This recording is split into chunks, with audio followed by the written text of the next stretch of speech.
It's just a movie review. Pay the price for your lack of vision. Hey everyone, Professor Sassafras here, and we're going to review The Last Jedi today. And The Last Jedi is the second movie in this trilogy. Force Awakens was the first. And one of the things that I was expecting from this movie is I was expecting something more. I wanted to see more to Star Wars, new things to Star Wars. I wanted to see character development and an epic story. This is what I was expecting. The previous movie really didn't focus on that much. They focused on special effects and explosions and stuff. But this, a lot of people kind of forgave that because it's just the first movie. But this movie is different. We're 2/3 of our way into the movie now. So we really need some serious character development or story. It's not good enough and it's not enough to do what they did in the last movie. Games tomorrow. It is your final test, Spyro. And this time, barely passing will not be good enough. Your humanity is not enough. You are not enough. No one will survive this war unscathed. And I'm kind of disappointed that that's kind of what they did. And a good way to start us off is just by the title. One thing that everyone knows is that when you see the title of the movie, it usually hints something about the plot. Like if you ever watch Finding Nemo, just by looking at the title, you can tell that the story will be about someone finding Nemo. If you're watching Mission Impossible, you know that they're gonna do an impossible mission and it sounds all spy-like. Well, this movie is not called A Dying Hope. It's not called The End of a Conquest. It's specifically called The Last Jedi. So you would expect them to really zone in on this since that's the title of the movie. But this is a plot that doesn't get explained at all. Luke Skywalker has been around for like 30 or 40 years at this point, and he's the master of what Rey was doing in the last movie. You will remove these restraints and leave this cell with the door open. I will remove these restraints and leave the cell with the door open.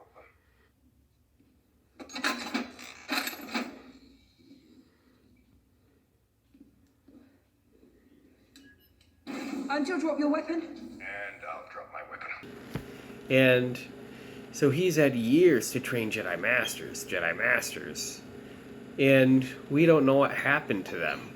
After Kylo Ren got trained, then we don't learn what happens to the Knights of Ren. We don't know who Supreme Leader Snoke is. We don't know what happened to the Jedi that went with Kylo Ren. We don't know any of this.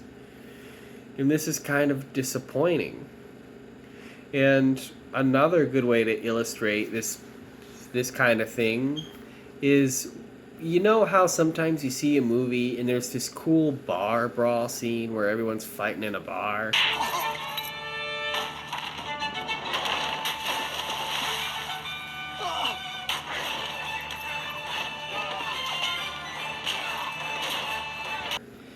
It's cool and it's unique, and it's also helps you get the lay of the land because the bar will be different depending on where it is, and it's usually unpredictable. The thing is that this does not mix with Star Wars.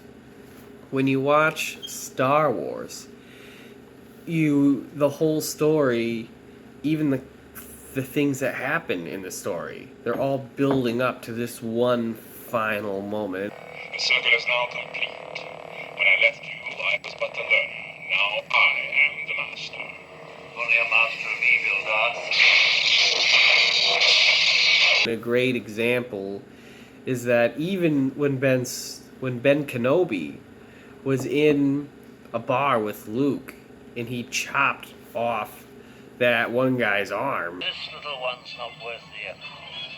Come, let me get you something.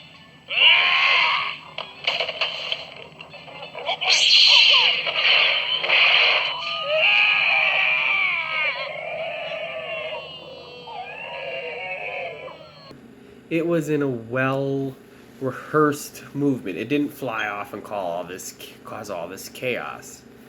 And it ultimately, you could see that coming from the part of the movie that you've seen so far. And it also built up to the final battle between Ben Kenobi and Darth Vader. And this is the thing. If you take away the lightsaber scene from the ending where Ben Kenobi's fighting Darth Vader, things don't make a lot of sense. You miss key story points. If you take away the lightsaber fights from any of the original trilogy movie, you're missing part of the story. It's because they're part of the story. The fight happens on a multitude of levels. The entire story has been building to this singular point, and it's a battle that happens on a moral level, on an intellectual level. It's a lot more than just a physical lightsaber fight. But this is just kind of what the lightsaber fight in this movie is. It's just there because they're like, well, we gotta have a lightsaber fight in here.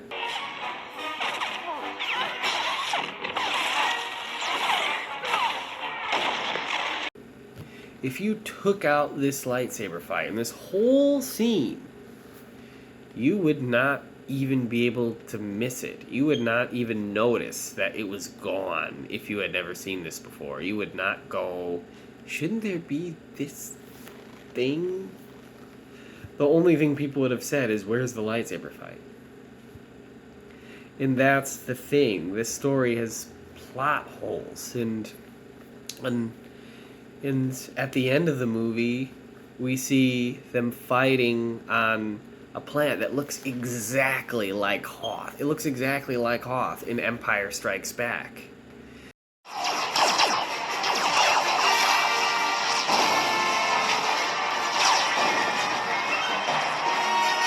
And remember, this is a series that's supposed to be taking place 30 or 40 years after the original trilogy. And yet, this scene still looks exactly like the Hoth battle from back then. This is really confusing. Because 30 or 40 years later, and we're still watching walkers get shooting down a bunch of these little ships gliding on a snow surface. We're still seeing that. That's kind of like, come on.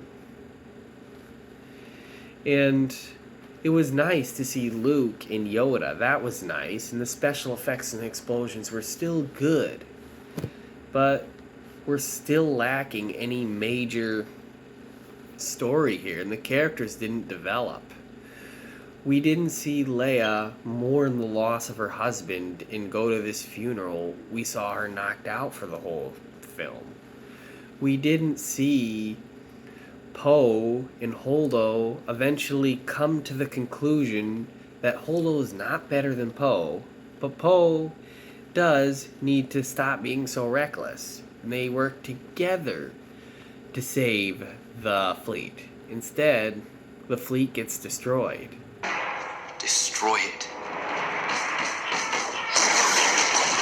The rest of our crew has been evacuated and heading your way. Spin an on-ramp.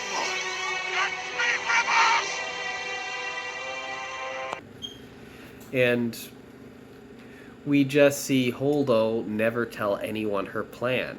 It's disappointing. These characters had potential, and she never shares the plan, and it's disappointing. And she tries to inject politics into Star Wars, but this is a fantasy movie. We're not supposed to have politics and stuff like that in a fantasy movie like this. So that's disappointing. And Rey, when Rey goes to train with Luke, this is the hour that we should really be seeing her struggle and develop and be taught valuable life lessons by Luke. But instead, we don't see this. What we see instead is we see that she kicks her mentor's butt, who's been doing this for 30 or 40 years longer than her, and she teaches him a lesson.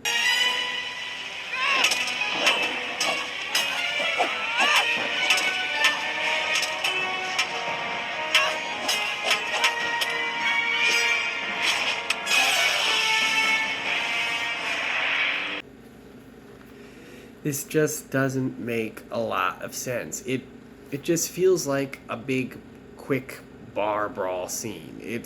Everything feels really rushed. Everything feels like something that was thrown together, and that's disappointing.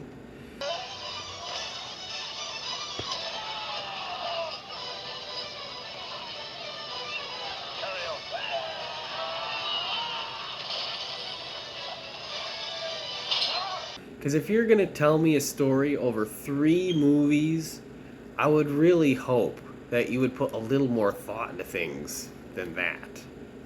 And in my conclusion, they were really milking the fact that these are Star Wars movies throughout the entire creation of these. And they have been making these like every year. I really think that one of the things that's kind of not good is if you're going to milk it like that and get the audience that invested, then you really should give us a better story than that. And show us more. And it's also disappointing because we had a lot of interesting little story things just completely cut off. So this movie is no better than the last one, and it's ultimately not that very good. I'm sorry, but I wish I could give a more positive review of this, but it's just not very good. And hey, there's my review. If you like it, give me a like.